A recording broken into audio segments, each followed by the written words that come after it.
அனைவருக்கும் இயேசு கிறிஸ்துவின் நாமத்தில் வாழ்த்துக்கள். முன்னாடி போலாம்.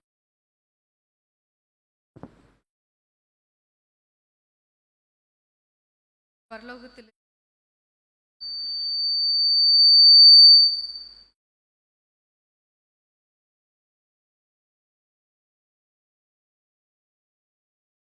ஜெபிக்கலாம்.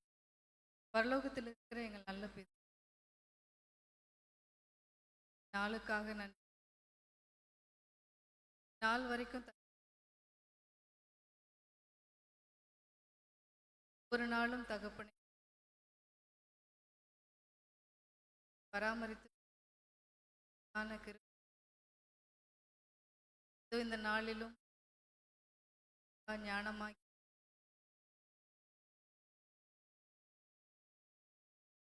தகப்பனே இந்த காரியத்தை எங்களை நாங்களே ஆலோசி தகப்பனே மாற்றி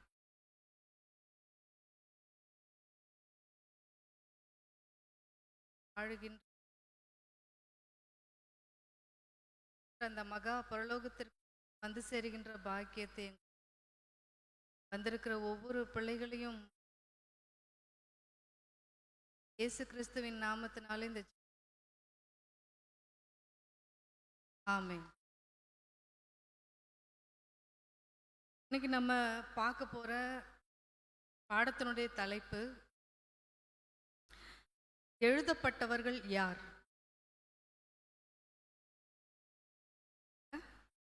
எழுதப்பட்டவர்கள் யார்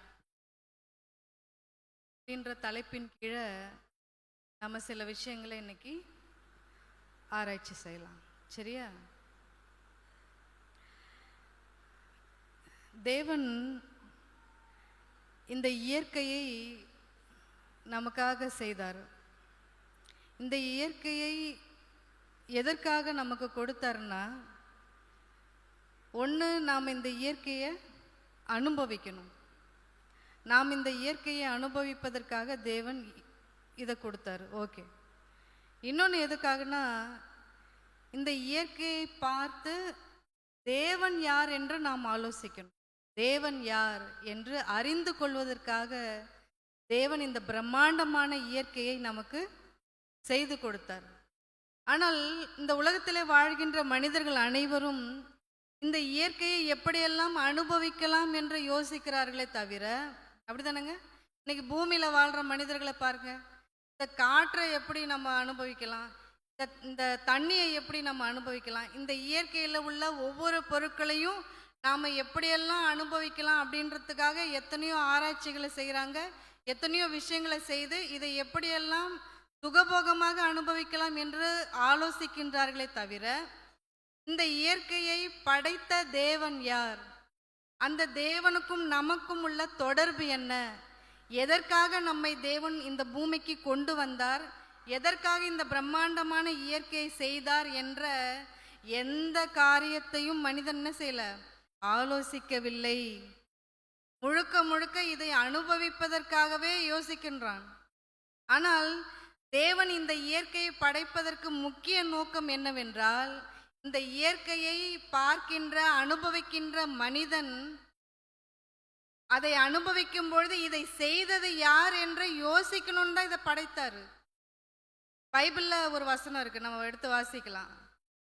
ரோமர் நிருபம் 1ஆம் அதிகாரம், ரோமர் நிருபம் 1ஆம் அதிகாரம் 19-20. ரோமர் நிருபம் 1ஆம் அதிகாரம் 19-20. தேவனை குறித்து அறியப்படுவது அவர்களுக்குள்ளே வெளிப்பட்டிருக்கிறது, தேவனே அதை அவர்களுக்கு வெளிப்படுத்தியிருக்கிறார். ஒரு நிமிஷம் இல்லைங்க, இங்க என்ன போட்டிருக்குங்க? தேவனை குறித்து அறியப்படுவது அவர்களுக்குள்ளே வெளிப்பட்டிருக்கிறது. தேவன் யார் என்று தெரிந்து கொள்ளுகின்ற காரியங்கள் மனிதர்களுக்குள்ளே வெளிப்படுத்தி விட்டாராம் தேவன். தேவனே அதை வெளிப்படுத்தியிருக்கிறாராம். மனிதர்களுக்கு எல்லாருக்கும் இப்ப தேவனை குறித்து தெரிஞ்சிடுச்சா? என்ன போட்டிருக்கு? தேவனை குறித்து அறியப்படுகின்ற விஷயங்கள் மனிதர்களுக்கு தெரியப்படுத்திட்டேன் நான் அப்படின்னு சொல்றாரு தேவன். அப்படிதானுங்க இருக்கு. நான் தெரியப்படுத்திட்டேன் அப்படின்றாரு. அப்ப தெரியப்படுத்திட்டாரா? அப்போ மனிதர்கள் அனைவரும் தேவனை குறித்து அறிந்து கொண்டார்களா? தெரிஞ்சிடுச்சா? அறியப்படுத்திட்டேன்னு சொல்றாரு. எப்படி அறியப்படுத்திட்டாரு? அடுத்த ரெஃபரன்ஸ் பாருங்க. எப்படி எப்படி தன்னை குறித்து வெளிப்படுத்திருக்கிறாராம்? 20ஆம் வசனம்.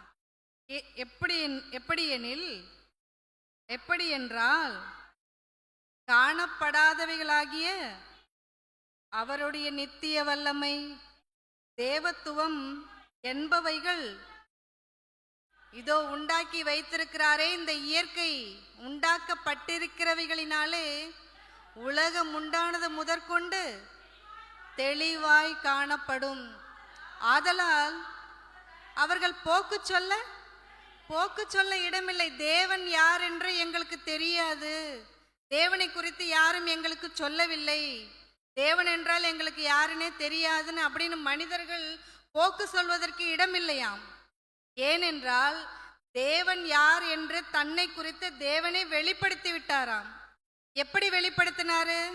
இந்த இயற்கையின் மூலமாக தேவன் தன்னை வெளிப்படுத்தி இருக்கிறார். பூமி இத்தனை ஆண்டுகளாக, கிட்டத்தட்ட 1500 கோடி ஆண்டுகளாக பூமி சுற்றி கொண்டே இருக்கிறது.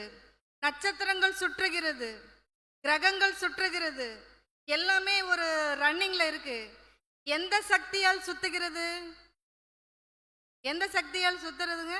தேவனுடைய நித்திய வல்லமை, அவருடைய நித்திய வல்லமை, தேவத்துவம் என்ற இந்த 2 காரியங்களும் உண்டாக்கப்பட்டிருக்கிற இந்த இயற்கையிலே நான் வைத்திருக்கிறேன். இந்த இயற்கையை நீங்கள் பார்க்கும்போது, அனுபவிக்கும் பொழுது அந்த தேவன் யார் என்று நீங்கள் தெரிந்து கொள்ள வேண்டும். நீங்க சொல்லுங்க, யாராவது இதை குறித்து யோசிச்சாங்களா? இந்த இயற்கையை மனிதர்கள் அனுபவிக்கும் போது பூமி சுத்துது. எப்படி சுத்துது? சூரியன் ஒளிர்கின்றான், வெப்பத்தை கொடுக்கிறான், வெளிச்சத்தை கொடுக்கிறான். எப்படி கொடுக்குது சூரியன்? எங்கிருந்து வருது வெளிச்சம்? எங்கிருந்து வருது இந்த வெப்பம்? இதெல்லாம் இயங்குறதுனால தான் நாம் இந்த பூமியில் என்ன செய்யறோம்? நிம்மதியா வாழ்ந்து கொண்டிருக்கிறோம். இப்படி வாழுகின்ற மனிதன் இந்த இயற்கையை ஒவ்வொரு நாளும் அனுபவிக்கும் போதெல்லாம் அந்த தேவன், இதை சிருஷ்டித்த தேவன் யார் என்று அவன் தெரிந்து கொள்ளணும். அப்படியாக தெரிந்து கொண்டானா, யோசித்தானா அப்படின்னு கேட்டா இல்ல. இந்த மிகச்சிறிய வாழ்க்கையை, என்னங்க மனிதனுடைய வாழ்க்கை எவ்வளவு வருஷம்? கிட்டத்தட்ட 60-70 ஆண்டு கால வாழ்க்கை இல்லையா? இந்த 60-70 ஆண்டு கால வாழ்க்கையை எப்படி அனுபவிக்கணும், எப்படி சந்தோஷமா இருக்கணும், எப்படி சுகபோகமாக வாழணும் அப்படின்ற ஆலோசனையே தான் தவிர, நீங்க கிறிஸ்தவர்களுக்கும் கூட, கிறிஸ்தவங்க நம்ம யோசிச்சோமா? எப்பயாவது இயற்கையில் உள்ள பொருட்களை சாப்பிடும்போது, நம்ம சாப்பிட்றோம் பாருங்க சாப்பாடு, அதுவும் இயற்கையிலேருந்து வந்தது தான் இல்லையா? இந்த பூமி சுற்றலைன்னா நமக்கு சாப்பாடு இல்லை, நமக்கு வயதாகாது, காலங்கள் மாறாது, எத்தனை இருக்கு பாருங்க. இது எல்லாமே இந்த அண்டம் சுழலுவதினால் நடப்பது. ஆனால் மனிதனுக்கு எந்த ஆலோசனையும் கிடையாதுங்க, எந்த ஆலோசனையும் கிடையாது. ஆனால் தேவன் இந்த இயற்கையை வைத்து நமக்கு எத்தனையோ காரியங்களை கற்பிக்கிறார். ஏன்? மரித்தவர்கள் உயிர் தெழுவார்கள் என்று இங்கே எத்தனை பேர் நம்புறீங்க? மரித்தவர்கள் ஒரு நாள் உயிர் தெழுவார்கள் என்ற விஷயத்தை நீங்க எத்தனை பேர் நம்புறீங்க? நம்புறீங்க. Very good. நம்ம எல்லாரும் கூட ஒரு நாள் உயிர் தெழ போகிறோம் அப்படின்னு நம்புறீங்க. ரைட். இப்ப இந்த காரியத்தை குறித்து தேவன் இயற்கையில நமக்கு ஏதாவது பாடங்களை வைத்திருக்கிறான்னா வைத்திருக்கிறாரு. இப்ப நிறைய பேர்கிட்ட நம்ம வெளியில போய் சொல்லுவோம், நமக்கு மரித்த பிறகு ஒரு வாழ்க்கை இருக்கிறது, இந்த வாழ்க்கை நமக்கு இதுவே நிரந்தரம் கிடையாது, நமக்கு மரித்த பிறகுதான் ஒரு வாழ்க்கையே இருக்குன்னு நீங்க போய் வெளியில சொன்னீங்கன்னா அவங்க என்ன சொல்லுவாங்க? செத்த பிறகு ஒரு வாழ்க்கை கிடைக்குமா? அந்த வாழ்க்கைக்காக நான் வெயிட் பண்ணணுமா? எனக்கு இந்த பூமியில சந்தோஷமா இருந்தாலே போதும், செத்த பிறகு கிடைக்கிற வாழ்க்கை எனக்கு வேணாம். அதுக்கு என்ன ப்ரூஃப் இருக்கு அப்படின்னு உங்ககிட்ட கேட்குறாங்கன்னு வச்சுக்கோங்க. மரித்த பிறகு வாழ்க்கை இருக்கிறது என்ற அந்த விஷயத்திற்கு உங்ககிட்ட இருக்கிற ஆதாரம் என்ன அப்படின்னு கேட்டா நம்ம என்ன சொல்லுவோம்? நீங்க நம்பினா நம்புங்க, நம்ப கட்டி போங்க அப்படி சொல்லுவீங்களா? நான் சொல்றத சொல்றேன் அப்படின்னு என்னங்க ப்ரூஃப் வச்சாரா தேவன்? ஆதாரத்தை வைத்திருக்கிறாரா? ஆம், வைத்திருக்கிறார். எங்கே வைத்திருக்கிறார்? இந்த இயற்கையிலேயே வைத்திருக்கிறார். அதற்கான ஆதாரத்தை தேவன் இந்த இயற்கையிலே வைத்திருக்கிறார். இந்த சந்தேகம் இன்றைக்கு மக்களிடையே வந்ததுன்னா இது இது ஆரம்ப சபையிலேயே வந்தது. அப்போஸ்தலனாகிய பவுல் சொல்லி கொடுப்பாரு கொரிந்து சபைக்கு, என்னன்னு? மோசம் போகாதிருங்கள், ஆகாத சம்பாஷணைகள் நல்லொழுக்கங்களை கெடுக்கும். ஏன்னா இந்த மாதிரிலாம் பேசுவாங்க உலகத்துல. மரித்த பிறகு ஒரு வாழ்க்கை இருக்குதான், அதுக்கு போய் நீ இவன் வந்து தேவையில்லாம இந்த மாதிரி சுத்தின்னு இருக்கிறான் அப்படின்னு சொல்லுவாங்க. ஆனால் மரித்த பிறகு ஒரு வாழ்க்கை இருக்கிறது அப்படின்னு சொல்லி ஒரு ஆதாரத்தை அங்கே சொல்லுவார். எந்த ஆதாரம்? ஒரு விதையை காட்டுவார். ஒரு விதையை காட்டுவார். புத்தியினனே, நீ விதைக்கிற விதை செத்தால் ஒழிய உயிர்க்க மாட்டாதே என்று சொல்லுவார். அப்போஸ்தலனாகிய பவுல் கொரிந்து சபைக்கு இந்த விஷயத்த சொல்றார். 15ஆம் அதிகாரத்துல இருக்கு, நீங்க அப்புறமா போய் படிங்க, சரியா? அங்க என்ன சொல்றாரு? நீ விதைக்கிற விதை செத்தால் ஒழிய உயிர்க்க மாட்டாது என்று தாவரவியலை அங்கே போதிக்கிறார். தாவரவியல் என்னங்க? ஒரு விவசாயி நிலத்துல அந்த விதையை விதைத்து அவன் அழுவானாங்க. விதையை விதைத்த பிறகு ஐயோ என்னோட விதை சாக போகுது, ஐயோ என் விதையெல்லாம் சாகுது அப்படி சொல்லி விவசாயி என்ன பண்ண மாட்டான்? அந்த விதை சாவதற்காக அவன் அழமாட்டான். ஏனென்றால் அது செத்தால் தான் ஒரு புதிய உயிர் என்ன செய்யறோம்? புதிய ஒரு முளையாக அது முளைத்து வரும், ஒரு பலனை கொடுக்கும். அப்போ ஒரு விதை செத்தாலே அது செத்தால் தான் அதுக்கு திரும்ப ஒரு வாழ்க்கை கிடைக்கிறது. உங்களுக்கு புரிஞ்சுதா? ஒரு விதையை வைத்து நமக்கு சொல்றார் பவுலானவர். அந்த விதைக்கே ஒரு உயிர், திரும்பவுமாக ஒரு உயிர் கிடைக்கும் பொழுது அதை காட்டிலும் அதை அனுபவிக்கின்ற உயர்ந்த மனிதர்களாகிய நமக்கு இன்னொரு வாழ்க்கை இருக்காதாங்க? ஒரு விதைக்கே இன்னொரு வாழ்க்கை. இது பாட்டனி. ஜுவாலஜி பார்க்கலாமா? ஜுவாலஜி என்னங்க? கம்பளி பூச்சி எத்தனை பேர் பார்த்துருக்கீங்க?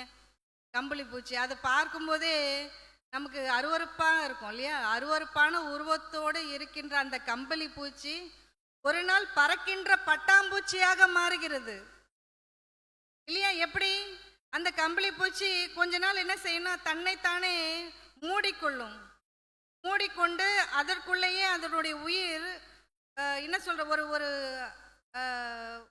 குறுகி போய் சாகிற நிலைமைக்கு போயிடும். ஆனால் அந்த கூட்டுக்குள்ள இருந்து ஒரு புதிய உயிர் வெளியே வரும். அது என்னதுங்க? அதுதான் பட்டாம்பூச்சி. அந்த கம்பளி பூச்சி பட்டாம்பூச்சியாக மாறியது. கம்பளி பூச்சிக்குள்ள இருந்ததும் அதே உயிர் தான், பட்டாம்பூச்சியாக மாறிய பிறகும் கூட அதே உயிர் தான். உங்களுக்கு புரிஞ்சுதாங்க?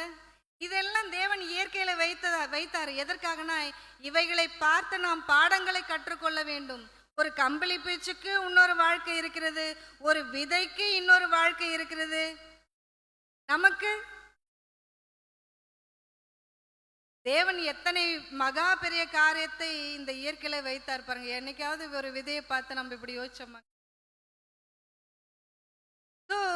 மிகப்பெரிய வாழ்க்கை இருக்கிறது நமக்கும் கூட மரித்த பிறகுதான் வாழ்க்கையே தொடங்குகிறது.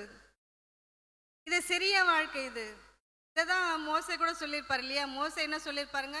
இது அற்பகால வாழ்க்கைன்னு சொல்லியிருப்பாரு. இது அற்பமான வாழ்க்கை. மோசே எத்தனை வருஷம் வாழ்ந்தாருங்க? கிட்டத்தட்ட 120 ஆண்டுகள். 120 ஆண்டுகள் வாழ்ந்த அவருடைய வாழ்க்கையை அவர் என்ன சொல்றாரு? அற்பமான வாழ்க்கைன்னு சொல்லும் பொழுது நமக்கு கொடுத்தது வெறும் 60-70 ஆண்டு கால வாழ்க்கை. அது இன்னும் எத்தனை அற்பம்! ஆனால் இந்த அற்பமான வாழ்க்கையே மனிதர்கள் அனைவரும் சந்தோஷமா சுகபோகமா எந்த கஷ்டமும் வரக்கூடாது. அதுல இதனுடைய யோசனை தான், இதற்கான ஆலோசனை தான் மனிதர்கள் அனைவரிடத்திலுமே. ஆனால் நாம் அனைவரும் ஒரு காரியத்தை யோசிக்கணுங்க. இந்த இயற்கையை அனுபவிக்கின்ற ஒவ்வொரு மனிதனும் தேவன் யார், தேவன் நம்மை ஏன் இந்த பூமிக்கு கொண்டு வந்தார், நான் என்ன செய்யணும், இந்த பூமிக்கு வந்த நான் என்ன செய்யணும், எந்த வேலையில் இருக்கணும் அப்படின்ட்டு ஒவ்வொரு மனிதனும் யோசிக்கணும். இன்னும் எக்ஸ்ட்ரா யார் யோசிக்கணும்னா நாம் எல்லாரும் யோசிக்கணும். கிறிஸ்தவர்களாகிய நாம் என்ன செய்யணுங்க? இதை யோசிக்கணும். ஒவ்வொரு நாளும் யோசிக்கணும். நம்ம ஏன் கொண்டு வந்தார் தேவன்? பைபிளில் நான் 3 கிளாஸ் நடத்திட்டேன்னு நினைக்கிறேன். கரெக்டாக 3-4 கிளாஸ் நடத்திட்டேன். 3-4 கிளாஸ்லையுமே இந்த ரெஃபரன்ஸ் நான் சொன்னேன். தேவனுடைய முன்குறித்த திட்டம் என்ன? நம்மை குறித்த திட்டம், நம்மை குறித்த தேவனுடைய திட்டம் என்ன? நம்மை குறித்து தேவன் ஆலோசித்தார். எப்பொழுது ஆலோசித்தார்னு சொல்லியிருக்கிறேன். தேவன் நம்மை குறித்து ஆலோசித்தார். நாம் வேண்டும் என்றும், நாம் வேண்டும் என்று தேவன் ஆலோசித்தார். எப்பொழுது எப்பொழுது ஆலோசித்தாருங்க? நம்மெல்லாம் வேணும்னு தேவன் யோசிச்சாரா? எப்போ? எபேசியர் 1ஆம் அதிகாரம், எபேசியர் 1ஆம் அதிகாரம் 4ஆம் வசனம்.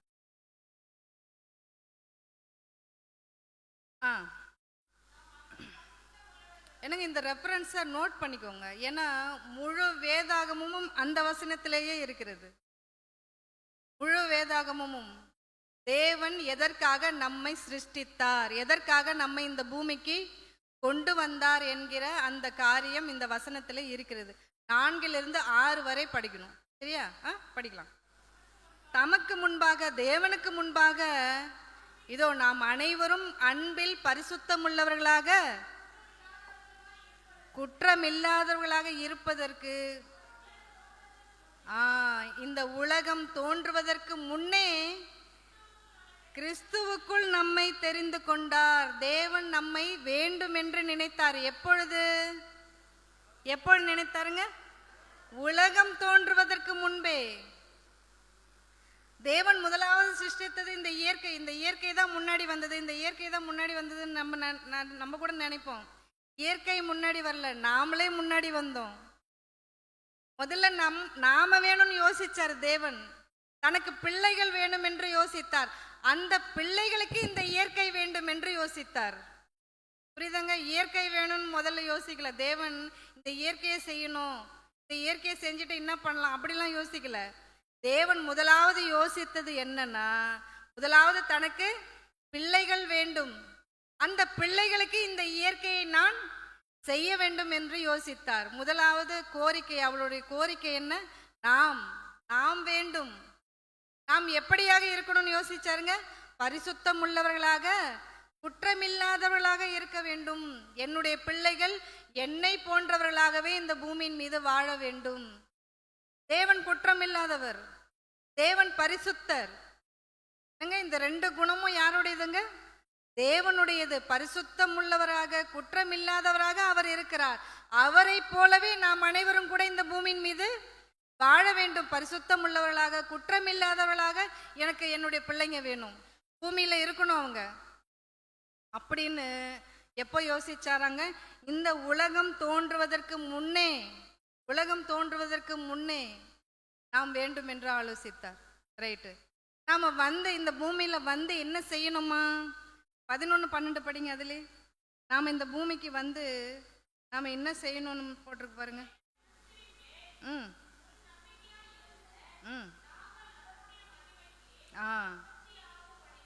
அவருடைய மகிமைக்கு புகழ்ச்சியாக நம்மை உண்டாக்கினார். நம்ம எதற்காக உண்டாக்கினாருங்க?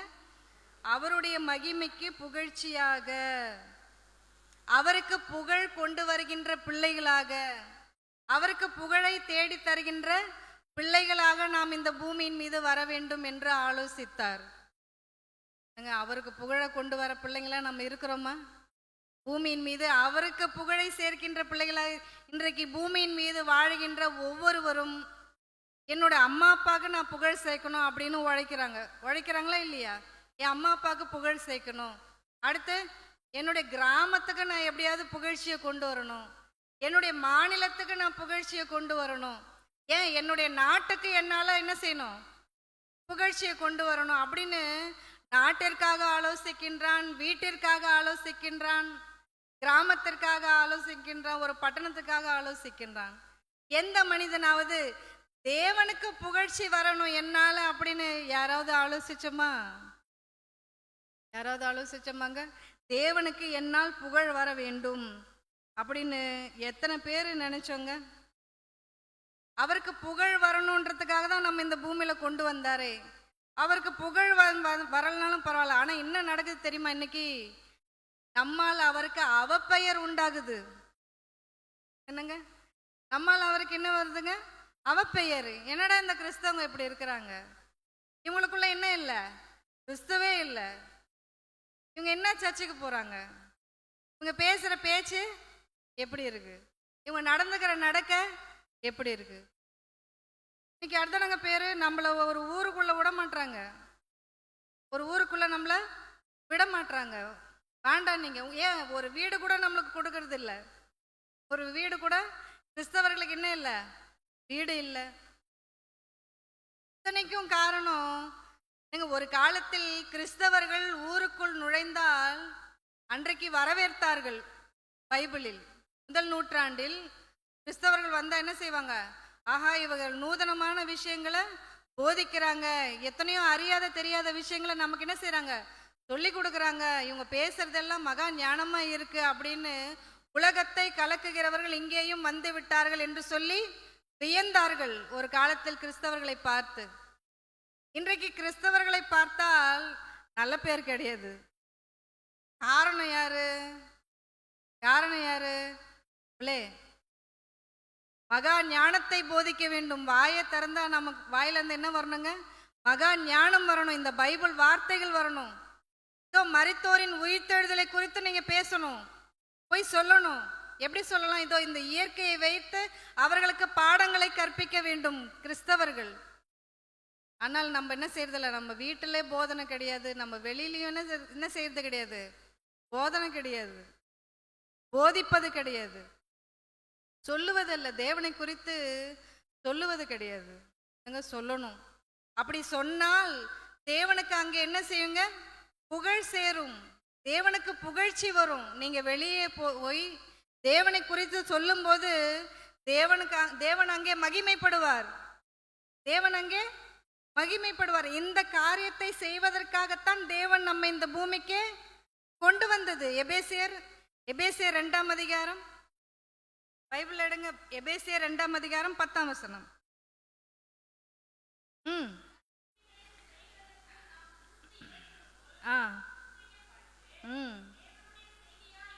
ஆமாங்க, போதும் போதும். படிங்க படிங்க.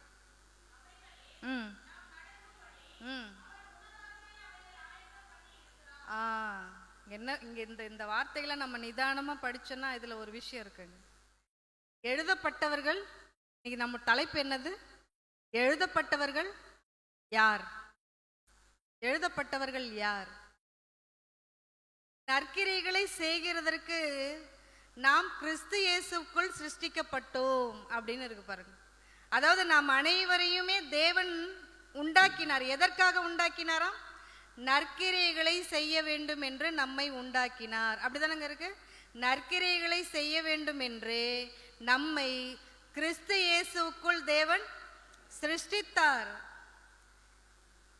அவைகளில் நாம் நடக்கும்படி, இரண்டாவது வார்த்தை, அவைகளில் நாம் நடக்கும்படி அவர் முன்னதாக அவைகளை ஆயத்தம் பண்ணி இருக்கிறாராம். இதோ இந்த வேலைகளை நாம் செய்ய வேண்டும் என்று தேவன் முன்னமே என்ன பண்ணிட்டாராம்? ஆயத்தப்படுத்தி விட்டார் என்றால் எழுதி வைத்து விட்டார். முன்னமாகவே நம்மை குறித்து எழுதி வைத்து விட்டார்.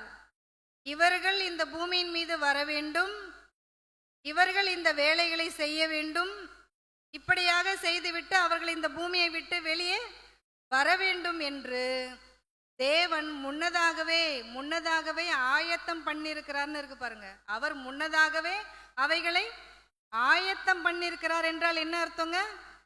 யார் யாரெல்லாம் இந்த பூமிக்கு வர வேண்டும், அவர்களுடைய வேலை என்ன, இந்த பூமிக்கு வந்து அவர்கள் என்ன செய்ய வேண்டும், புரிஞ்சுதா? நம்முடைய வேலைகள், நம்மை குறித்த அனைத்து டீடைல்ஸ், அனைத்து குறிப்புகளையும் தேவன் முன்னதாகவே எழுதி வைத்து விட்டாராம். எழுதி வைத்து விட்டார். எழுதிட்டாரா? என்ன குறித்து எழுதியிருக்காரா? எப்படி நம்புறது? எப்படி நம்புறது? என்னை குறித்து எப்படி எழுதியிருக்காரு, எப்படி நான் நம்புறது? நம்ம எல்லாரும், நமக்கு எல்லாருக்கும் ரோல் மாடல் யாருங்க? நமக்கு எல்லாருக்கும் ரோல் மாடல் யாரு? இயேசு கிறிஸ்து. இயேசு கிறிஸ்து. இயேசு கிறிஸ்துவை குறித்து ஒரு வார்த்தை இருக்கு பைபிள்ல. நம்ம அந்த வார்த்தையை படிக்கலாம் என்னங்க. அவரை குறித்து என்ன சொல்லப்பட்டிருக்கு? ஏன்னா அவருக்கு நடந்தா நமக்கும் கூட நடக்கும் இல்லையா? அவருக்கு என்ன சொல்லப்பட்டிருக்கோ நமக்கும் கூட அதே தான். அவரை குறித்து பைபிள்ல என்ன சொல்லப்பட்டிருக்கு? நம்ம ஒரு வசனத்தை வாசிச்சுட்டு முன்னாடி போகலாம். எபிரேயர் நிருபம் 10ஆம் அதிகாரம். எபிரேயர் நிருபம் 10ஆம் அதிகாரம் 5, 6, 7. ம் ம் ம் ம் ம் ம் ம் ம் ம் ம் ஆ புஸ்தக சுருளில் என்னை குறித்து எழுதி இருக்கிறது. புஸ்தக சுருளில் இயேசுவானவரை குறித்து என்ன பட்டப்பட்டிருக்குதான்? எழுதப்பட்டிருக்கிறதாம். புஸ்தக சுருளில் எழுதப்பட்டிருக்கிறது. யாரை குறித்து? இயேசுவானவரை குறித்து புஸ்தக சுருளில் எழுதப்பட்டிருக்கிறது. இயேசு கிறிஸ்துவானவரை குறித்தே எழுதப்பட்டிருக்கிறது என்றால் நம்மை குறித்து எழுதப்பட்டிருக்குமா? பட்டிருக்காதா? நம்மை குறித்தும் கூட எழுதப்பட்டிருக்கிறார். எழுதப்பட்டது. இயேசு கிறிஸ்துவானவரே எழுதப்பட்டவராக இந்த பூமிக்கு வந்தார். அவரும் கூட எழுதப்பட்டவரே. இயேசுவானவரை குறித்து எழுதப்பட்டதாம். என்னவென்று எழுதப்பட்டதாம்? 5 வசனத்தில் என்ன படிச்சீங்க? அவர் உலகத்தில் பிரவேசிக்கும் பொழுது, இயேசுவானவர் இந்த உலகத்திலே பிறந்தாரா பிரவேசித்தாரா? பிரவேசித்தார். பிறந்தார் தான், ஆனா பிரவேசிச்சாருன்றது தான் கரெக்டான வார்த்தை. அதனால தான் அப்படி எழுதியிருக்காங்க. அவர் உலகத்திலே பிரவேசித்தார். எங்கிருந்து பிரவேசித்தார்? பரலோகத்திலிருந்து இந்த பூமியில பிரவேசித்தார். பரலோகத்திலிருந்து இந்த பூமியில பிரவேசித்தார். எப்படி பிரவேசித்தார்? மரியாள் கர்ப்பத்தின் மூலமாக இந்த பூமியில பிரவேசித்தார். புரிஞ்சுதா? பிரவேசித்தார். வந்து என்ன செய்யணுமா? என்ன சொன்னார இயேசுவானவர்? சர்வாங்க தகன பலிகளும் பாவ நிவாரண பலிகளும் உமக்கு பிரியமானதல்ல தேவனே அப்படின்னு சொன்னாராம். தேவனை பார்த்து என்ன சொன்னாராங்க? இதோ இந்த பலிகள், இந்த காணிக்கை, இது எதுவுமே உங்களுக்கு பிரியம் இல்லை. வேற என்ன பிரியம்? தேவனுக்கு என்ன பிரியங்க? அடுத்த வசனம் 7 வசனம். தேவனுக்கு என்ன பிரியம்? அப்பொழுது நான், இயேசுவானவர் சொல்றாரு, அப்பொழுது நான் தேவனே, பிதாவாகிய தேவனே, உம்முடைய சித்தத்தின்படி செய்ய இதோ வருகிறேன். புஸ்தக சுருளில் என்னை குறித்து எழுதியிருக்கிறது என்று சொன்னேன் என்றார். இயேசுவானவரும் கூட இந்த பூமிக்கு வந்தார். எழுதப்பட்டதை நிறைவேற்ற வந்தார். இயேசுவானவருடைய பெயருக்கு பக்கத்திலே அவருடைய வேலை என்ன, அவர் எங்கு செல்ல வேண்டும், என்ன சொல்ல வேண்டும், எதை பேச வேண்டும், எத்தனை கிராமங்களுக்கு அவர் செல்ல வேண்டும், அந்த சரீரம் எதற்காக கொடுக்கப்பட்டது என்கிற இயேசுவானவரை குறித்த அத்தனை விவரங்களையும் புஸ்தக சுருளில் எழுதி வைத்தார் தேவன், பிதாவாகிய தேவன். அவற்றை அனைத்தையும் தெரிந்து கொண்ட இயேசு கிறிஸ்து அந்த புத்தக சுருளில் என்னை குறித்து என்னவெல்லாம் எழுதி இருக்கிறதோ அதை எல்லாம் நான் நிறைவேற்ற இதோ வருகிறேன் என்று சொன்னார். சொன்னாரா? செஞ்சாரா? செஞ்சாரா? இல்ல எழுதப்பட்டதை அங்கங்க ஏதாவது விட்டுட்டாரா? எழுதப்பட்டதை ஏதாவது விட்டாராங்க இயேசுவானவர்? அவரை குறித்து எழுதப்பட்ட அனைத்தையும் அவர் நிறைவேற்றினார். அவர் என்ன சிலுவையிலே பாடப்படணும் அதையும் எழுதி வைத்தார் தேவன். சிலுவையிலே இப்படியாக துன்பங்களை அனுபவித்து அவமானங்களை பட்டு இயேசுவானவர் சாக வேண்டும், இப்படியாக எழுதினார் பிதாவாகிய தேவன். என்னப்பா இப்படி எழுதிட்டீங்க என்னை பத்தி, இப்படிப்பட்ட மரணம்லாம் என்னால முடியாது அப்படின்னு சொன்னாரங்க. அப்படிலாம் சொல்ல பாக்குறீங்களா? மத்தேயு சுவிசேஷம் 26ஆம் அதிகாரம், மத்தேயு சுவிசேஷம் 26ஆம் அதிகாரம் 24.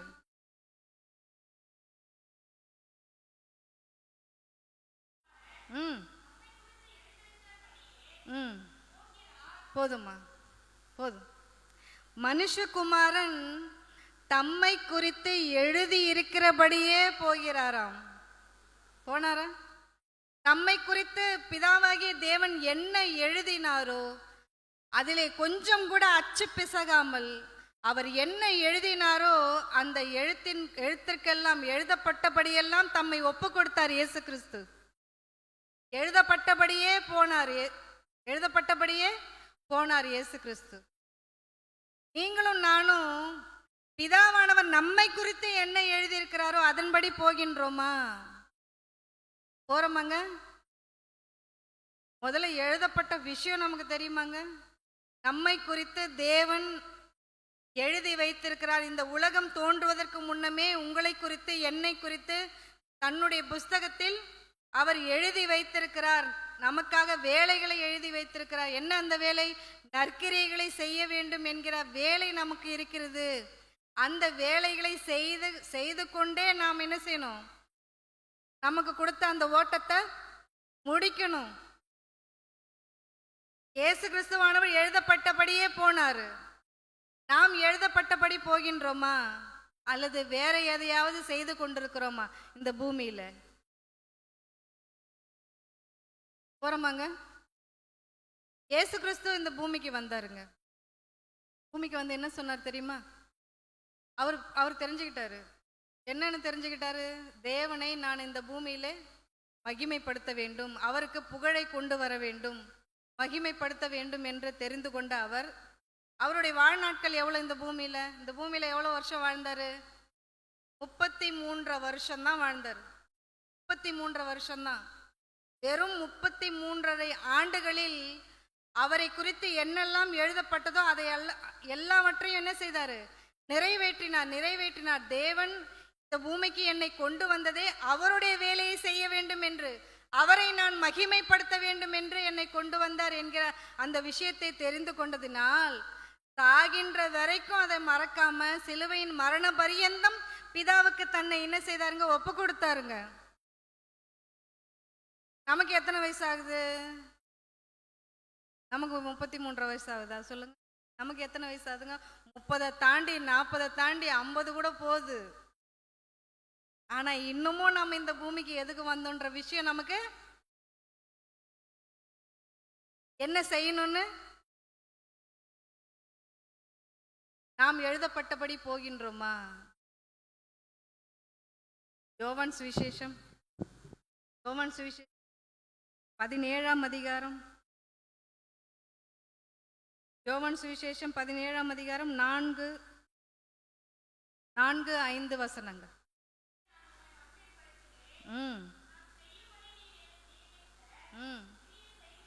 என்ன சொல்றாங்க இயேசுவானவர்? பூமியிலே நான் உம்மை மகிமைப்படுத்தினேன்.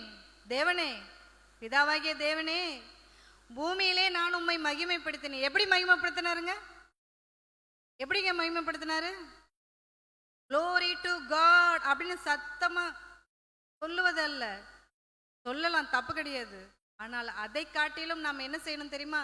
கீழே சொல்றாரு பாருங்க, நான் செய்யும்படி நீர் எனக்கு நியமித்த கிரியையை செய்து முடித்தேன். தேவனே, என்னுடைய பெயருக்கு பக்கத்திலே எனக்கான வேலைகள் என்னென்ன எழுதி வைத்தீரோ அந்த வேலைகள் அனைத்தையும் செய்து முடித்து உம்மை நான் மகிமைப்படுத்தினேன் என்று சொல்லுகிறார். நம்மளுடைய பேருக்கு பக்கத்துல என்ன பண்ணிருக்காரு? வேலைய எழுதியிருக்காரு. நம்முடைய பேரை எழுதியிருக்காரு. நம்முடைய பேருக்கு பக்கத்துல நமக்கு என்னென்ன அவயவங்களை கொடுத்திருக்கிறாருன்னு எழுதியிருக்காரு. அப்புறம் இந்த அவயவங்களுக்கான வேலைகளை தேவன் என்ன பண்ணியிருக்காரு? எழுதியிருக்காரு. இயேசுவானோருக்கும் அப்படிதான் எழுதினாரு. அவருக்கு அவயவங்களை கொடுத்தாரு. ஒரு சரீரத்தை ஆயத்தம் பண்ணினாராம். இயேசுவானவருக்கு சரீரமானது ஆயத்தம் பண்ணப்பட்டது. அந்த சரீரத்திலே அவர் என்னென்ன வேலைகள் செய்ய வேண்டும் என்கிற விவரத்தையும் எழுதினார். அந்த விவரங்கள் அனைத்தையும் இயேசுவானவர் நிறைவேற்றினார். நம்முடைய பேரையும் எழுதியிருக்காரு. நமக்கும் என்ன செஞ்சிருக்காரு? அவயவங்களை கொடுத்திருக்காரு. இந்த சரீரத்தை ஆயத்தம் பண்ணி கொடுத்திருக்கிறார் உங்களுக்கு. உங்களுடைய தாயின் கர்ப்பத்தில் உங்களுக்கு சரீரத்தை என்ன பண்ணிருக்காருங்க? எந்த குறையும் இல்லை நமக்கு. எந்த குறையும் இல்லை, நம்ம நல்லா இருக்கிறோம்.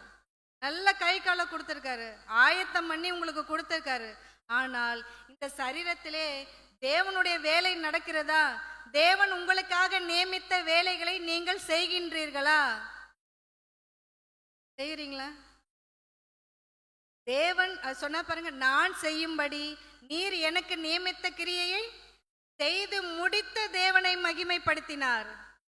இன்னைக்கு நாம வேலை செஞ்சு தேவனை மகிமைப்படுத்துறோமா, இல்ல வெறும் வாயாலேயே தேவனை மகிமைப்படுத்துறோமா? வெறும் வாயாலேயே. வாயால மகிமைப்படுத்துங்க, வேண்டான்னு சொல்ல. தேவனை குறித்து நீங்கள் வெளியே சென்று சொல்ல வேண்டும். அப்பொழுது தேவனுக்கு புகழ் அங்கே சேரும். புரிஞ்சுதாங்க? வேலை செய்யணும், வெளியே சென்று தேவனை மகிமைப்படுத்த வேண்டும். இன்னும் சில பேர்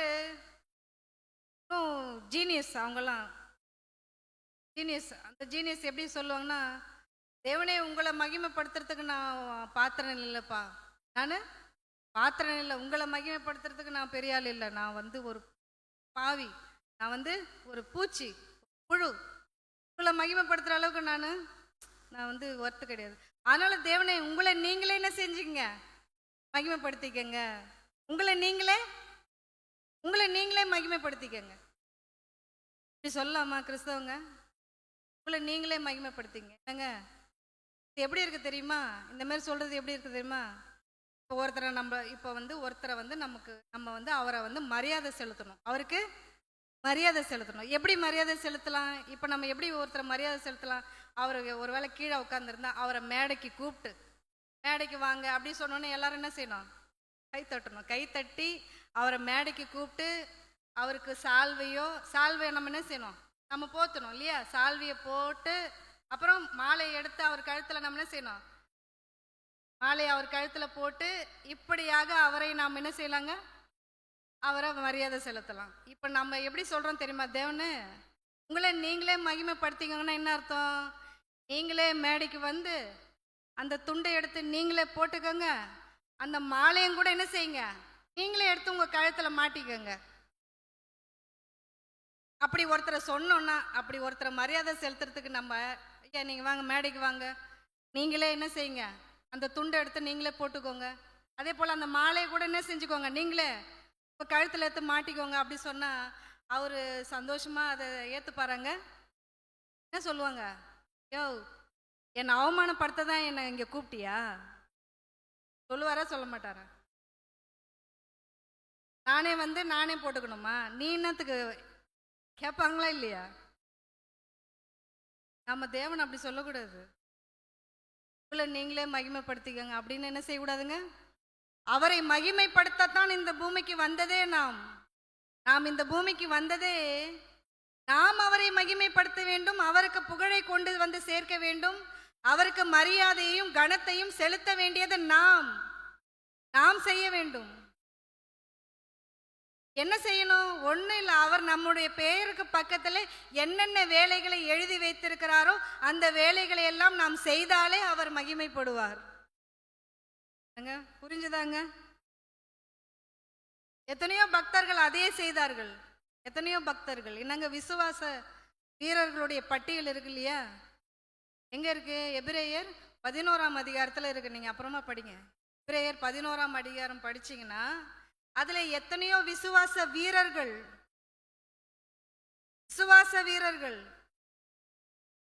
என்னங்க, இந்த உலகத்தையே வெறுத்தவர்கள். இந்த உலகம் அவர்களுக்கு பாத்திரமா இல்லை. தேவனுக்காக குகையிலையும் வனாந்தரத்திலையும் வாழ்ந்தார்கள். இந்த உலகத்திலே செல்வ செழிப்போடு சுகபோகத்தோடு வாழவில்லை அவர்களை யாருமே. அவர்கள் அனைவருமே தேவனுக்காக உழைத்தவர்கள், தேவனுக்காக கஷ்டங்களை அனுபவித்தவர்கள். அவர்களுக்காக தேவன் என்ன வேலையை எழுத வைத்தாரோ அந்த வேலைகளை எல்லாம் நிறைவேற்றியவர்கள். அதனாலேயே விசுவாச வீரர்களுடைய பட்டியலில் அவர்களுடைய பெயர்கள் இடம்பெற்றது. நம்முடைய பேர் வருமாங்க? நம்முடைய பேர் வருமா?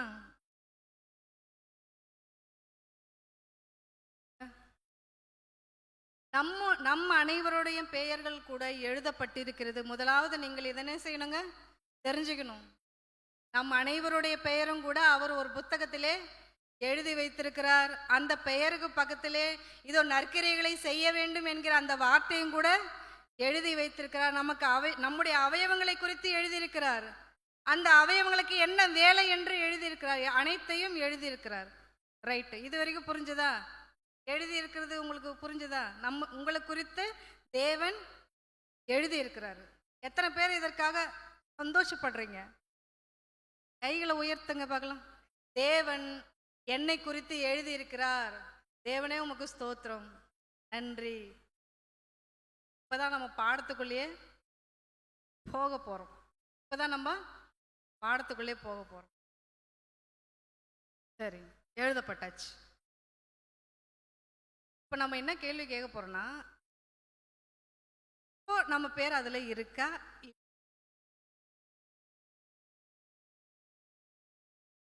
என்னை பற்றி எழுதப்பட்டிருக்கு, ஓகே. இது வரைக்கும் படித்த வரைக்கும் நம்மளுக்கு புரியும். என்னை பற்றி எழுதியிருக்காரு, என் பேரை எழுதியிருக்காரு. என்னுடைய பேருக்கு பக்கத்தில் என்னுடைய வேலைகள் எல்லாம் எழுதியிருக்காரு. ஓ, அவர் எழுதிய புத்தகத்தில் இன்னமும் என்னுடைய பேர் இருக்கா? ஒரு வேளை எடுத்துட்டாரா? அப்படி எடுப்பாரா தேவன்? பேரை எடுத்துருவாரா? எடுக்கிற தேவனா அவரு? ஆஹா, அவ்வளோ நம்பிக்கையா? பார்க்கலாமா?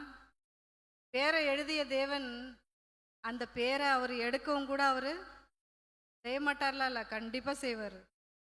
அந்த பேரை அவர் கண்டிப்பாக எடுப்பார். எப்பொழுது எடுப்பாருன்னு யோசிக்கணும். எப்போ எடுப்பார்? ஒரு சந்தர்ப்பம் இருக்குது பைபிளில். இதை குறித்து பைபிளில் ஒரு சந்தர்ப்பம் இருக்குது. எங்கே இருக்குது? என்னங்க, யாத்ராகம காலத்தில் மோசேயானவர் என்ன செய்வாருங்க? மலைக்கு போவார். நியாயப்பிரமாணத்தை வாங்கிட்டு வர என்ன பண்ணுவார்? மலை மீது ஏறுவார். அவர் மேலே சென்று திரும்ப கீழே இறங்கி வரத்துக்குள்ள கீழே என்ன நடக்குங்க? ஜனங்கள்லாம் என்ன நடப்பாங்க? என்ன செய்வாங்க? மேலே சென்ற மோசேக்கு என்ன ஆச்சோ ஏதாச்சோ தெரியல, அவள்தான் போல, அவர் கதை அங்கேயே முடிஞ்சிருச்சு இல்லை, இனிமே நம்மளை வழி நடத்தி கொண்டு போக யார் இருக்கிறா? அதனால நம்ம என்ன செய்யலாம்? நம்ம ஒரு நமக்கு வழி காட்டுவதற்காக ஒரு தேவனை நாம் செய்து கொள்ளணும், ஒரு கடவுளை நாம் செய்து கொள்ள வேண்டும் என்று ஒரு கன்றுக்குட்டியை ஒருமனப்பட்டு என்ன செஞ்சாங்க? செய்தாங்க. கீழே வந்தார். வரும்போது கீழே ஒரே ஆட்டம் பாட்டம் கொண்டாட்டம் தான். இந்த கண்ணுக்குட்டியை வச்சுட்டு என்ன செய்யறாங்க? எல்லாரும் குடித்து புசித்து விளையாட எழுந்தார்கள். அப்படியே எல்லாம் ஜாலியாக ஒரே குத்தாட்டம் தான். கீழே பார்க்குறாரு மோசே. பார்த்த பிறகு என்ன நடக்குங்க? தேவனுக்கு என்ன எப்படி வருங்க கோபம்? தேவனுக்கு எவ்வளோ கோபம் வருங்க? பயங்கர கோபம் வந்துச்சு. போய் கொஞ்ச நாள்ல இப்படி மனம் மாறினார்களா? இத்தனைக்கு அற்புத அடையாளங்களை கண்ணால் கண்டவர்கள் அவர்கள் அனைவருமே. நம்மை போன்று இல்லை இல்லையா? நம்மெல்லாம் கண்டு விசுவாசிச்சோமாங்க தேவனை. நாம் அனைவரும் காணாமல் விசுவாசித்தவர்கள் தேவனை. ஆனால் அவர்கள் அப்படி கிடையாது. எகிப்திலே மகா பெரிய அற்புதங்களை நடப்பித்து தேவன் அவர்களை வெளியே கொண்டு வந்தார். அந்த அற்புத அடையாளங்களை அனைத்தையும் கண்ணால் கண்டு பார்த்தவர்களே அந்த தேவனை மறந்து போனார்கள். அத்தகைய சாட்சிகளை பார்த்த அவர்களே தேவனை மறந்து இன்னொரு தெய்வத்தை தனக்காக உண்டாக்கி கொண்டார்கள். இப்போ தேவனுக்கு எவ்வளோ கோபம் வருங்க? கோபம் வந்துச்சு. கோபம் வந்துட்டு என்ன சொன்னார் தெரியுமா? படிக்கலாமா பைபிள்ல என்ன சொன்னாருன்னு? யாத்ராகமம் 32ஆம் அதிகாரம் 31 சொன்னார் பாருங்க. அப்படியே மோசே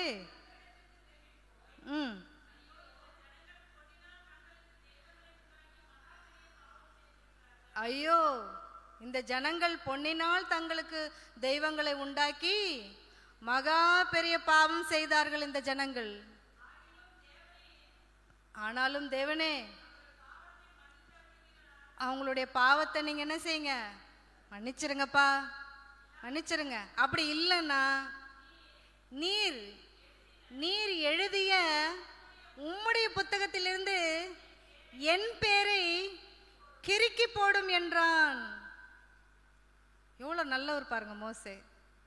மோசே இல்லைங்க, தன்னுடைய ஜனங்களுக்காக, தன்னுடைய ஜனங்களுக்காக என்னங்க, அவர் விடுவித்து கொண்டு வந்த தன்னுடைய ஜனங்களுக்காக, தேவனே அவங்க மிகப்பெரிய பாவம் செஞ்சிட்டாங்க, அவங்கள மன்னிச்சிடுங்க, மன்னிச்சிடுங்க.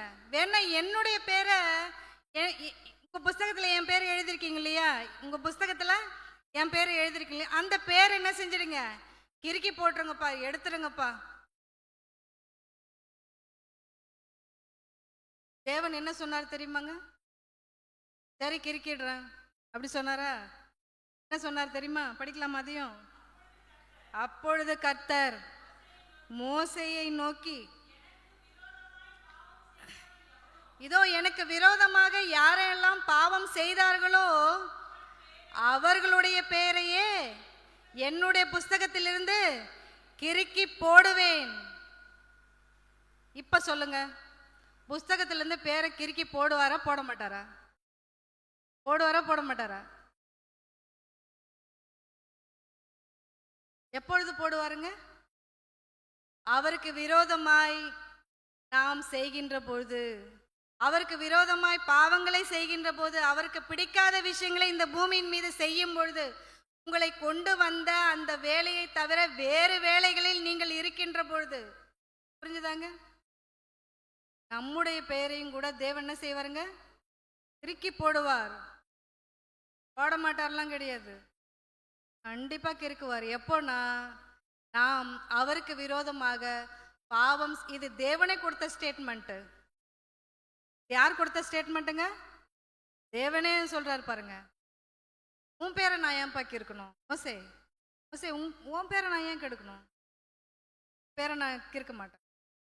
யாரெல்லாம் எனக்கு விரோதமாய் பாவம் செய்தானோ அவனுடைய பேரை நான் என்ன செய்வேன், கிறுக்கி போடுவேன். இந்த பூமிக்கு என்னங்க இப்ப சொல்லுங்க, உலகத்துல எவ்வளவு பேர் இருக்கிறாங்க? எல்லாரும் தேவனுக்கு பயந்து வாழ்ந்து கொண்டிருக்கிறார்களா? தேவனுக்கு பயந்து வாழ்ந்து கொண்டிருக்கிறார்களா அல்லது தேவனுக்கு விரோதமாக ஜீவித்து கொண்டிருக்கிறார்களா? தேவனுக்கு விரோதமாக என்னங்க பாவத்தை செய்து கொண்டு, இந்த பூமியே சொர்க்கம் என்று, இந்த பூமியில எப்படியெல்லாம் வாழ வேண்டும் என்று தன்னுடைய இந்த இச்சைகளுக்கு ஏற்ற வாழ்க்கை இந்த பூமியில என்ன செய்யறாங்க, வாழ்ந்து கொண்டிருக்கிறார்கள். இத்தகையவர்களுடைய பெயர்களை தேவன் வைத்துக் கொள்வாரா, கிறுக்கி போடுவாரா? ஒருவேளை நாமும் அவ்வாறு இருந்தால், நாமும் அப்படிப்பட்டவர்களாக இருந்தால், நம்முடைய பேரையும் கூட தேவன் என்ன செய்வாருங்க, கிறுக்கி போடுவார். அதுல எந்த டவுட்டும் கிடையாது. ஒருவேளை இல்லைங்க இல்லைங்க என் பேரை கிறுக்கக்கூடாது, என் பேரை கிறுக்கக்கூடாது, தேவன் எடுத்து விடக்கூடாது, நான் என்ன செய்யணும், நான் என்ன செய்யணும் பார்க்கலாமா பைபிள்ல? என்னுடைய பெயரை அவருடைய புத்தகத்திலிருந்து எடுத்து போடாமல் இருக்க நான் என்ன செய்ய வேண்டும்? தெரிஞ்சுக்கணுமா வேணாமா? எத்தனை பேருக்கு தெரிஞ்சுக்கணும்னு ஆவலா இருக்கு பார்க்கலாமாங்க? பிலிப்பியர் நிருபம் 4ஆம் அதிகாரம் 3ஆம் வசனம். பிலிப்பியர் நிருபம் 4ஆம் அதிகாரம் 3ஆம் வசனம். அன்றியும் என் உத்தம கூட்டாளியே, அவர்களுக்கு, எவர்களுக்கு, எவர்களுக்குங்க? மேல் வசனம் படிக்கணும். எவர்களுக்குன்னு அங்க இருக்கும். யாருக்கு? கர்த்தருக்குள் ஒரே சிந்தையா இருக்க எயோதியாளுக்கும் சிந்திக்கையால். இவங்க யாருங்க? இவங்க யார் தெரியுமா? பெண்கள். யாருங்க? சாதாரணமானவர், நம்மை போன்ற பெண்கள். எயோதியால் சிந்திக்கையால். அவர்களுக்கு புத்தி சொல்லுகிறேன். இவர்கள் என்ன செய்தார்களாம்? அடுத்த வார்த்தை, அவர்கள் என்ன செய்தார்களாம்? அன்றியும் என் உத்தம கூட்டாளியே, அந்த எயோதியாளுக்கும் சிந்திக்கையாளுக்கும் நீங்கள் உதவியாக இருக்க வேண்டும், நீங்கள் உதவியாக இருக்க வேண்டும். அவங்க என்ன செய்தார்களாம்? அவர்கள் கிளம்மந்தோடும் மற்ற என் உடன் வேலையாட்களோடு கூட சுவிசேஷ விஷயத்தில் என்னோடு கூட மிகவும் பிரயாசப்பட்டார்கள். இதோ அவர்களுடைய பெயர்கள், அவர்களுடைய நாமங்கள் ஜீவ புத்தகத்தில் இருக்கிறது. இருக்கிறது. புரிஞ்சுது அந்த வார்த்தை? யாருடைய பெயர்கள் இருக்கும்? யாருடைய பெயர்கள் இருக்குங்க? யாரெல்லாம் சுவிசேஷ விஷயத்தில் உதவி செய்தாலே செய்யணும், நீங்க தான் மெயினா செய்யணும் அப்படி கூட கிடையாது. ஜஸ்ட் நீங்க உதவி செய்தாலே உங்களுடைய பெயர்கள் ஜீவ புஸ்தகத்தில் எழுதப்படும், இருக்கும். சுவிசேஷ விஷயத்தில் பிரயாசப்பட வேண்டும். கூட பிரயாசப்பட்டாலே, கூட உதவி செய்தாலே உங்களுடைய பெயர்கள் அதிலே நிலைத்திருக்கும். தேவன் கிறுக்கி போட மாட்டார். சுவிசேஷ விஷயத்தில் பிரயாசப்பட வேண்டும். பெண்கள் பெண்கள் மட்டும் இல்ல, யாராக இருந்தாலும். பாஸ்டர் மட்டும் செஞ்ச போதுமாங்க? அவருடைய பேர் மட்டும் பத்திரமா இருக்கும். நம்முடைய பேர்களும் அதுல இருக்கணும். அப்படின்னா நீங்க என்ன செய்யணும்? அவரோடு கூட சுவிசேஷ விஷயத்தில் நீங்க எல்லாம் என்ன செய்யணும்? உதவிகரமாக இருக்க வேண்டும். அப்படி உதவிகரமாக இருந்தால் நம்முடைய நாமங்கள் கூட ஜீவ புஸ்தகத்திலே எழுதப்பட்டிருக்கும். நடத்த போறோம். மே 21, 22, 23 ஞாபகம் இருக்கா? சொன்னாங்க, நான் பார்த்தேன். பிரம்மாண்டமான வேதாகம ஆராய்ச்சி கூட்டம். எதுக்காகங்க இந்த கூட்டம்? இந்த கூட்டம் எதுக்காக தெரியுமா? சுவிசேஷத்தை நாம் அனைவரும் வேலைக்காக வந்திருக்கிறோம். இந்த பூமிக்கு என்ன எதுக்கு வந்திருக்கோங்க? வேலைக்காக வந்திருக்கோம். இது ஓரளவுக்கு கிறிஸ்தவங்களுக்கு தெரியும், வேலை செய்யணும், விசேஷ வேலை. ஆனா அந்த வேலையை எப்படி செய்யணும்? எப்படி அந்த வேலையை செய்யணும்? உலகத்திலே தேவனுக்கு விரோதமாக கேட்கப்படுகின்ற கேள்விகளுக்கு எப்படி பதில் சொல்ல வேண்டும்? ஏனென்றால் இன்றைக்கு நீங்க போய் தேவனை குறித்து சொன்ன உடனே ஆமாங்க நல்லவர் தாங்க தேவன் சூப்பருங்க அப்படின்னு சொல்ற ஆட்கள் இன்னைக்கு கிடையாது உலகத்துல. அப்படித்தானுங்க? இன்னைக்கு போய் நீங்க தேவனை குறித்து சொன்னீங்கன்னா கேட்பதற்கு இன்னைக்கு யாரும் என்ன இல்லை, ரெடியா இல்லை. ஏன்னா படிச்சவங்க இருப்பாங்க, படிக்காதவங்க இருப்பாங்க, ரொம்ப படிச்சவங்க இருப்பாங்க. எல்லாருக்கும் ஒரே மாதிரி சொல்லணுமான சொல்லக்கூடாது. ஒருத்தர் பைபிளை நம்புவாங்க, சில பேர் பைபிள் என்ன செய்ய மாட்டாங்க, நம்ப மாட்டாங்க. ஆனா பைபிளை நம்புகிறவர்களுக்கும் நாம் சுவிசேஷத்தை சொல்ல வேண்டும், பைபிளை நம்பாதவர்களுக்கும் நாம் சுவிசேஷத்தை சொல்ல வேண்டும். அப்படி சொல்லும்போது அது எப்படி சொல்லணும், அந்த வேலையை நீங்க எப்படி செய்யணும்னு கத்துக்கணுமா வேணாமா? அப்படி கற்றுக்கொள்வதற்காகத்தான் அந்த கூட்டம். சுவிசேஷத்தை எப்படியாக நாம் வெளியே சென்று மக்களுக்கு அறிவிக்க வேண்டும், எப்படியாக நாம் செய்ய வேண்டும் அந்த வேலையை. வேலை செய்ய வந்திருக்கிறோம், ரைட்டு. அந்த வேலையை நான் எப்படி செய்யணும், எப்படி எல்லாம் சொல்லணும், தேவனை குறித்து எழும்பப்படுகின்ற அந்த கேள்விகளுக்கு நான் எப்படியாக பதிலை அளிக்க வேண்டும் என்று அந்த பதிலெல்லாம் கற்றுக்கொள்வதற்காகத்தான் அந்த கூட்டம். இன்னொன்று, நம்மை நாமே சீர்படுத்தி கொள்ள வேண்டும். நம்மை நாமே வேதாகமத்துக்கு ஒற்றார் போல நம்ம மாற்றிக்கணும். இதுல இருக்கிறபடி நம்முடைய வாழ்க்கையை மாற்றிக்கொள்ளணும். இதற்காகத்தான் அந்த கூட்டம்.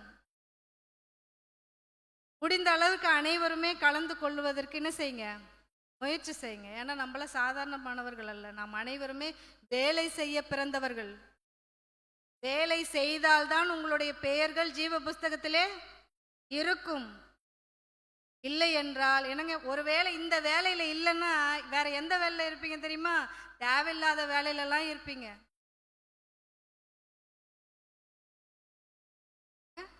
தேவையில்லாத வேலையெல்லாம் இருப்போம். சுவிசேஷம் 10ஆம் அதிகாரம் 20ஆம் வசனம் பாருங்க.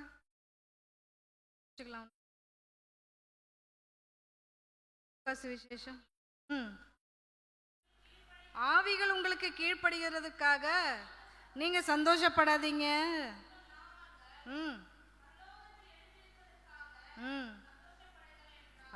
நம்முடைய பெயர்கள் பரலோகத்திலே எழுதி இருக்கிறதற்காக நீங்க என்ன செய்யணும்? சந்தோஷப்பட வேண்டும். நாம் எதற்காக சந்தோஷப்படணுங்க? ஆனா நம்ம எதுக்காகலாம் சந்தோஷப்படுவோம் தெரியுமா? ஆதார் கார்டுல பேர் வந்துச்சுன்னா உங்களுக்கு அவ்வளவு சந்தோஷம். எனக்கு ஆதார் கார்டு வந்துச்சு, ஆதார் கார்டுல என் பேரு வந்துச்சு. ரேஷன் கார்டுல பேர் வந்துட்டா அவ்வளவு சந்தோஷம். அப்புறம் கின்னஸ் புக்கில் நம்ம பேர் வந்துச்சுன்னா ரொம்ப சந்தோஷம். மனிதர்கள் இப்படியெல்லாம் தனக்கு பேர் வந்தால் என்ன செய்றாங்க? சந்தோஷப்படுறாங்க. ஆனா உண்மையிலேயே நம்ம எதுக்காக சந்தோஷப்படணுங்க? ஜீவ புஸ்தகத்தில் என்னுடைய பெயர் இருப்பதற்காக நான் சந்தோஷப்பட வேண்டும். யாருக்கா இந்த விஷயம் தெரியுமா? ஜீவ புஸ்தகத்துல முதல்ல நம்ம பேர் இருக்குதான்னு முதல்ல கேள்வி எழுப்பிக்கோங்க. ஜீவ புஸ்தகத்துல என் பேர் இருக்குதா? என்னோட பேர் இருக்குதா இல்ல கிறுக்கி கிறுக்கி போட்டாரா? அப்படி ஒருவேளை என் பேரை நான் தக்க வச்சுக்கணும்னா நான் என்ன செய்யணும்? சுவிசேஷ விஷயத்தில் என்னோடு கூட பிரயாசப்பட வேண்டும். இதோ இந்த 3 நாள் மீட்டிங்ல எங்களோடு கூட நீங்களும் பிரயாசப்படுங்கள். நாங்கள் பிரயாசப்படுகிறோம். கிட்டத்தட்ட 15 லட்சம் செலவாகுது. என்னங்க, உள்ள இடத்துல நாங்கள் வேற எதுவுமே கேட்கல. வந்து தேவனுடைய வார்த்தையை கற்றுக்கொள்ளுங்கள். எங்களோடு கூட நீங்கள் பிரயாசப்படுங்கள். சரியாங்க? பிரயாசப்படுங்க. அடுத்து, ஒருவேளை பேர் இல்லைன்னா என்ன ஆகும் தெரியுமா? கடைசியா பேர் இல்லைன்னா என்ன ஆகுங்க? வெளிப்படுத்தின விசேஷம் 20ஆம் அதிகாரம் 12 வெளிப்படுத்தின விசேஷம் 20ஆம் அதிகாரம் 12 படிக்கலாம். மரித்தோராகிய சிறியோரையும் பெரியோரையும் நிற்க கண்டேன். அப்பொழுது புத்தகங்கள் திறக்கப்பட்டன அப்படின்னு இருக்கு பாருங்க. புத்தகங்கள், ஒரு புத்தகம் கிடையாது, ஒவ்வொருவருக்கும் ஒரு புத்தகம், ஒவ்வொருவருக்கும் ஒரு புத்தகம். புத்தகங்கள் திறக்கப்பட்டன.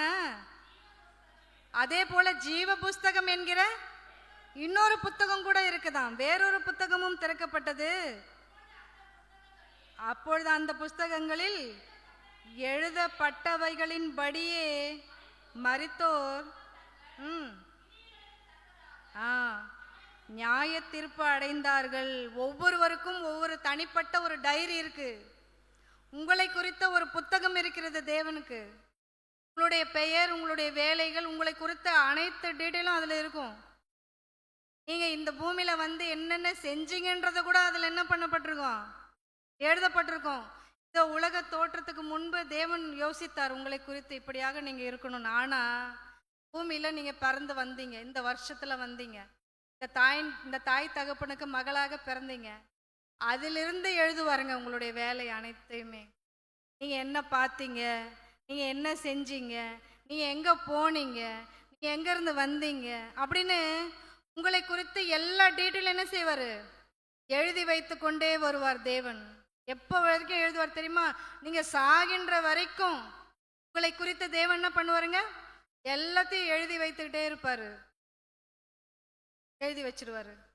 அடுத்து அவர் எழுதிய புத்தகம் இருக்கு இல்லையா, ஜீவ புஸ்தகத்தும், அதையும் எடுப்பாரு. இந்த 2 புத்தகத்தையும் ஒப்பிட்டு பார்ப்பாரு. நான் எழுதியது என்ன, இவர்கள் செய்தது என்ன பாப்பாரா? நான் இவர்களை குறித்து நான் என்ன எழுதியிருக்கிறேன், ஆனால் இவர்கள் பூமிக்கு வந்த பிறகு என்ன செய்தார்கள், இது 2த்தையும் ஒப்பிட்டு பார்க்கும்போது டேலி ஆகுமாங்க? டேலி ஆகுமா? ஒப்பிட்டு போகுமா? ஒத்து போகுமா? ஒத்து போகாத போது தேவன் என்ன செய்வாருங்க? பேரை கிறுக்கி போட்டுருவாரு, எடுத்துருவாரு. பேரை எடுத்துருவாரு. எடுத்துட்டா நிலைமை என்ன? எடுத்துட்டா நிலைமை என்ன தெரியுமா? 20ஆம் வசனம் படிங்க. 15ஆம் வசனம். 15. ஜீவ புஸ்தகத்தில் எழுதப்பட்டவனாக காணப்படாதவன் எவனோ அவன் அக்கினி கடலிலே தள்ளப்பட்டான். பேர் இல்லைன்னா சும்மா கிடையாது. பேர் இல்லைன்னா நாம் அனைவரும் நரகத்திற்கு செல்லுவோம். உங்களுடைய பேரை தக்க வைத்துக் கொள்ளுவது யாருடைய கையில இருக்குங்க? யாருடைய கையில இருக்குங்க? உங்களுடைய கையிலே தேவன் அந்த முடிவை விட்டுட்டாரு. உங்களுடைய பெயரை என்னுடைய புத்தகத்தில் தக்க வைத்துக் கொள்ளுவீர்களோ அல்லது உங்களுடைய கையாலேயே அதை எடுத்து போடுவீங்களோ? உங்க கையிலேயே முடிவை விட்டுறாரு தேவன். உங்களுடைய பேரை அதை தக்க வச்சுக்கணும்னா என்ன செய்யணும்? என்ன செய்யணுமா? சுவிசேஷ விஷயத்தில் நீங்கள் கூட பிரயாசப்பட வேண்டும், உதவிகரமாக இருக்க வேண்டும். தேவனுக்கு விரோதமாக எந்த செயலையும் நீங்க என்ன செய்யக்கூடாது? செஞ்சிடக்கூடாது. நீங்க பிறந்ததுல இருந்து எழுதி வச்சுக்கிட்டே வராருங்க, எழுதி வச்சுக்கிட்டே வர. நீங்க அது ஒன்றும் இல்லைங்க, அவர் எழுதுறது இருக்கட்டும். நீங்களே எழுதுங்க. ஒரு நோட் எடுங்க. ஒரு நோட் எடுத்து காலையிலேருந்து ஒரு நோட் எடுத்துக்கோங்க. 2 பக்கம் இருக்கும் இல்லையா? 2 பக்கம் இருக்கும். ஒரு பக்கத்தில் காலையிலேருந்து உங்களுடைய வேலையெல்லாம் எழுதுங்க. உங்களுடைய வேலையெல்லாம் நீங்கள் எழுதுங்க. என்ன எழுதுவீங்க? இந்த சைடில் என்ன எழுதுவீங்க? காலையில் எழுந்தேன், சாப்பாடு செஞ்சேன், பிள்ளைங்களுக்கு பார்த்தேன், அப்புறம் ரேஷன் கடைக்கு போனேன், அப்புறம் அப்புறம் என்ன செய்யலாம், ஸ்கூலுக்கு போனேன், வேலைக்கு போனேன், சாயந்தரம் வந்தேன், திரும்ப டிஃபன் செஞ்சேன், அப்புறம் எல்லாரையும் தான் பாட சொல்லி கொடுத்தேன் பையனுக்கு, அதுக்கப்புறம் சாப்பிட்டேன், அப்புறம் ஜெபிச்சேன், இந்த பக்கம் வரலாம். காலையிலிருந்து தூங்குற வரைக்கும் தேவனுடைய வேலை என்னென்ன செஞ்சீங்க? காலையில் என்ன எழுதலாம்? என்ன எழுதலாம்? ஒன்றும் இல்லை. மத்தியானம் என்ன எழுதலாம்? ஒன்றும் இல்லை. சாயந்தரம் என்ன எழுதலாம்? சாயந்தரமும் ஒன்றும் இல்லை. நைட்டு என்ன எழுதலாம்? நைட்டும் ஒன்றும் இல்லை. ஆனால் இந்த வேலை என்ன ஆகும் தெரியுமா? இந்த பக்கம் போய் எக்ஸ்ட்ரா பேப்பர் கூட கேட்பீங்க. இன்னும் கொஞ்சம் பேப்பர் கொடுங்க, பத்தலை என் வேலை, என்னுடைய வேலை எழுத எனக்கு பத்தலை அப்படின்னு எக்ஸ்ட்ரா பேப்பர் கூட கேட்டு எழுதுவீங்க. ஆனால் தேவனுடைய வேலை என்ன எழுத முடியுங்க? அந்த நாள் ஃபுல்லாக நான் ஒன்றுமே செய்யலை, அந்த இடம் பிளாங்காகவே இருக்கும். நம்ம ரிசல்ட் நமக்கே தெரிஞ்சிச்சா? நம்ம பேர் அதில் இருக்குமா இல்லையான்னு இப்போ நீங்கள் ஆலோசிச்சுக்கோங்க. ஜீவ புஸ்தகத்தில் என் பேர் இருக்குமா? ஒருவேளை எடுத்துட்டு இருப்பாரா? ஒருவேளை எடுத்திருந்தா கூட திருப்பி எழுதிக்கலாம். எப்போ? உங்களுக்கு தேவன் நியமித்த வேலையை நீங்கள் செய்தீர்களானால், நீங்க செய்தீங்கன்னா, சுவிசேஷ விஷயத்துல கூட பிரயாசப்பட்டீர்களானால் உங்களுடைய பேரை என்ன செய்யலாம்? நீங்கள் தக்க வைத்துக் கொள்ளலாம். தேவன் அந்த முடிவை உங்கள் கையிலேயே விட்டு விடுகிறார். புரிஞ்சுதாமா? எழுதப்பட்டவர்கள் யார்? நாம் எழுதப்பட்டவர்களாக இருக்கிறோமா அல்லது எழுதப்படாதவர்களாக நாம் இருக்கிறோம்? யோசிச்சுக்கோங்க. உங்களுக்கே அது இப்போ தெரியும். உங்களுக்கே ரிசல்ட் தெரியும். சரியா? பாடம் புரிஞ்சுதா? ஏதாவது சந்தேகம் இருக்கா இந்த பாடத்தில்? இப்போ நடத்தின பாடத்தில் ஏதாவது சந்தேகம் இருக்காமா? இல்லை. Very good. ஜெபிக்கலாமா? பரலோகத்தில் இருக்கிற எங்கள் நல்ல பிதாவே, தகப்பனே,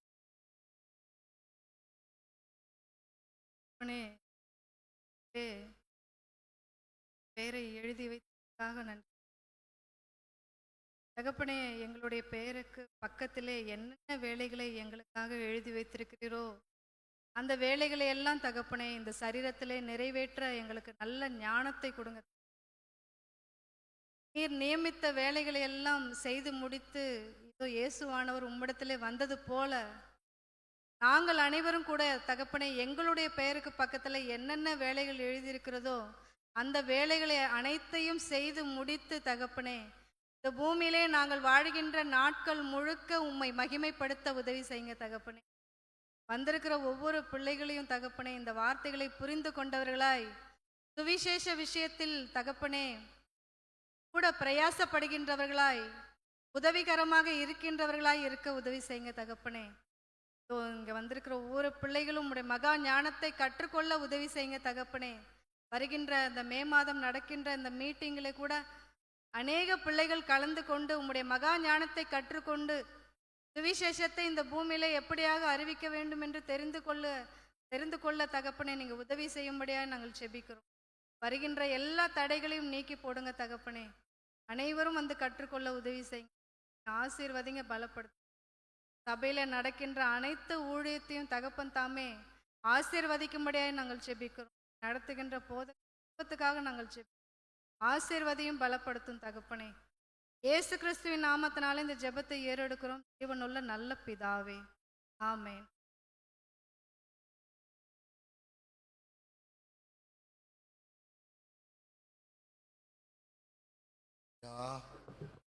கர்த்தருடைய நாமத்திற்கு மகிமை உண்டாவதாக. இந்த சகோதரிகள் கூடுகையிலே வந்த உங்கள் அனைவரையும்